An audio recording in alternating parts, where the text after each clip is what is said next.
One of the most bizarre murder mysteries in modern Miami Valley history just wrapped up after a 6-year investigation. It began with a young man's search for his sexual identity and ended in transition, rejection, and murder.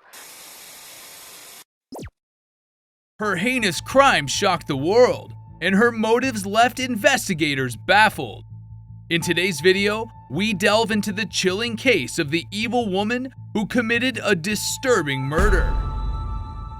It was the 3rd day of January in the year 2016 when the police were notified of a distressing phone call.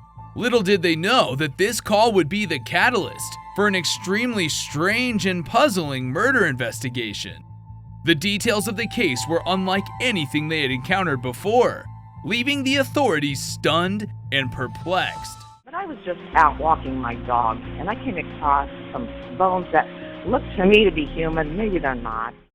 Shortly after receiving the report, the authorities sent detectives to investigate the scene. Upon arrival, they confirmed that the discovered bones were human remains. However, the initial examination of the area revealed several peculiarities that added complexity to the investigation. These unexpected circumstances posed as challenges for the detectives and required them to exercise their investigative skills to unravel the mystery of the case. Were human. We had a majority of the torso area, but we didn't have from the elbows or knees down, and we also did not have the skull. Upon discovery of the remains in this location, it was immediately apparent that only a portion of the body had been recovered, raising confusion and concern among investigators. The remains showed clear signs of foul play, with visible marks and indications of dismemberment, indicating that the victim had suffered a violent death. Despite extensive efforts by detectives to follow up on any leads, including DNA analysis, the investigation hit a dead end, and the case went cold for 4 long years. However, a breakthrough finally came when the victim was identified as 22-year-old Ryan Zimmerman, who had gone missing in 2015, just months before the discovery of the remains. The investigation into Ryan's disappearance was reignited, and detectives realized they had made a critical error in the initial investigation. But as soon as it came on my radar, that was what I realized: we had never gotten DNA from his family. Upon receiving new samples from the family of the deceased, detectives were able to confirm that the bones found 4 years prior were in fact his own. This discovery prompted further investigation into the case, which revealed a hidden secret that he had kept from his family. It was this very secret that ultimately led to his untimely demise. Delving deeper into the circumstances surrounding his death, the detectives pieced together that a picture of events had shed new light on the case. As they continued to gather evidence and interview witnesses, they slowly unraveled the complex web of secrets and lies that had led to his tragic end. He had made a post on Craigslist personals, so he was looking for more of someone to take care of him. Was he interested in transitioning to being a woman? He started looking into some of it, such as the hormone therapy, and he was looking into some of the voice training in order to get that way. He also would go shopping for different female clothing.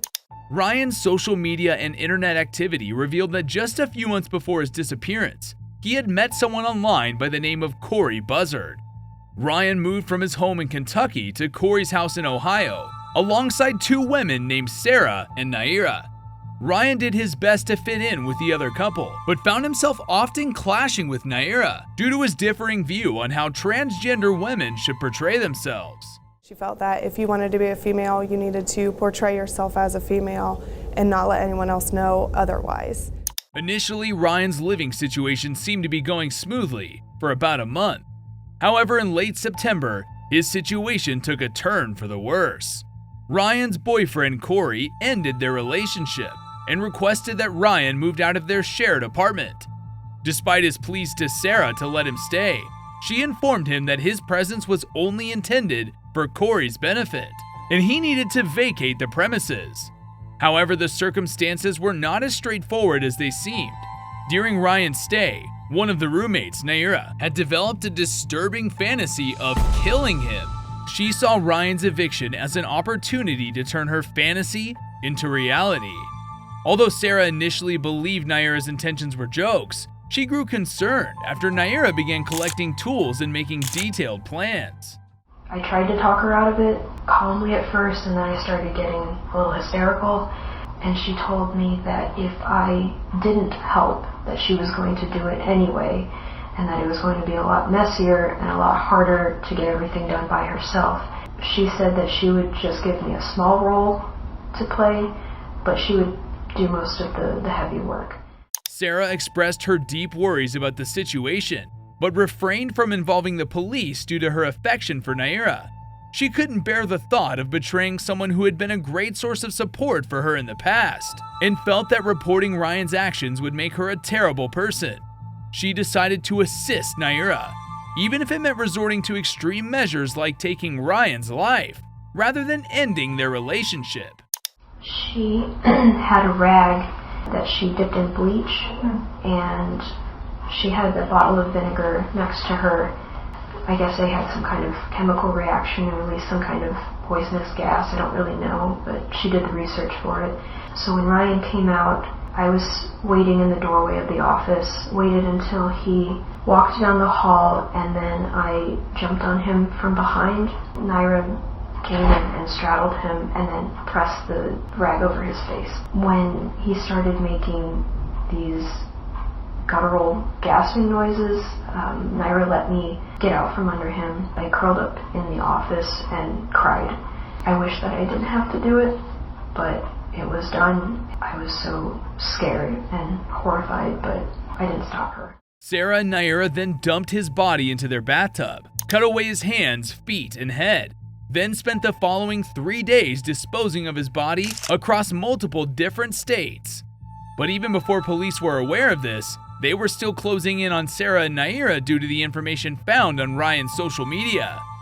In July, they searched both their apartment and their car and found traces of human blood in both. Sarah was arrested just weeks later, where she made her confession and pleaded guilty. But Naira wouldn't go down so easily. When detectives returned to arrest Naira after Sarah's confession, she rushed to her purse, pulled out a firearm, and took her own life in front of the officers. Sarah was sentenced to life in prison, in the conclusion to one of the most bizarre cases we've ever seen. But at least this couple tried to hide what they did. The same cannot be said for this man, Michael Parks. In August of 2020, Michael called police to report his wife, Hope Parks, missing. Hi, my name is Michael Parks, and me and my wife, we kind of got into an argument Tuesday, and I haven't seen her, and I'm getting worried. Okay, what's her name? Hope. Somebody picked her up. She got into a car with somebody, and they left. During the 911 call, Michael provided specific details about Hope's appearance, including her tattoos and hairstyle. These details align perfectly with the body that had been discovered only a few hours prior.